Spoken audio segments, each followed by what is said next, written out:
Well, romance scams, they are on the rise, and they are big business for scammers raking in hundreds of millions of dollars.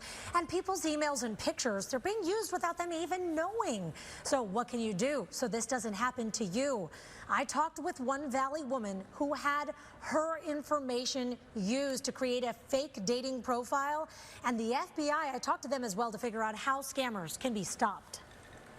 And this person was taking videos off of my Instagram account and sending them to him directly as if they were me. This is a portion of my February sit-down with a Valley woman who had her images used to dupe someone. After our story aired, I received a call to my desk. I wanted to call you because I had a weird experience that happened to me. I met up with Sherry Lopatin at her home in Phoenix. She says she started to receive emails in the early days of the pandemic from dating site Zoosk. It was an email with all these pictures of single men in my area. Which surprised her because she's been in a happy relationship for 15 years. So it was a fake profile, someone pretending to be me. An imposter using her Gmail account to set up the profile. Thankfully, Zeus took the fake down, but this kind of thing is happening every day more and more. Losses and number of victims to romance scams have grown through the years. Special Agent Martin Helmer with the FBI office in Phoenix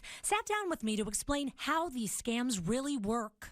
They establish relationships very quickly with these people. Within 24 hours, the scammers move the conversations from the dating site to messaging apps or phone calls. They scour social media to learn more about the victims and make their story more believable.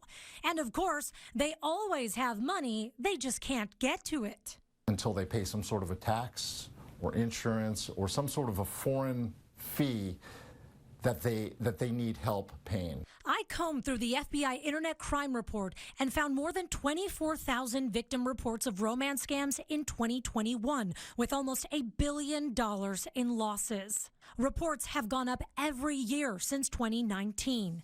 And sadly, it's the elderly most targeted in these schemes, and also who are the least likely to report the crimes because of embarrassment. But Agent Helmer says these are sophisticated crime rings, and every report is important.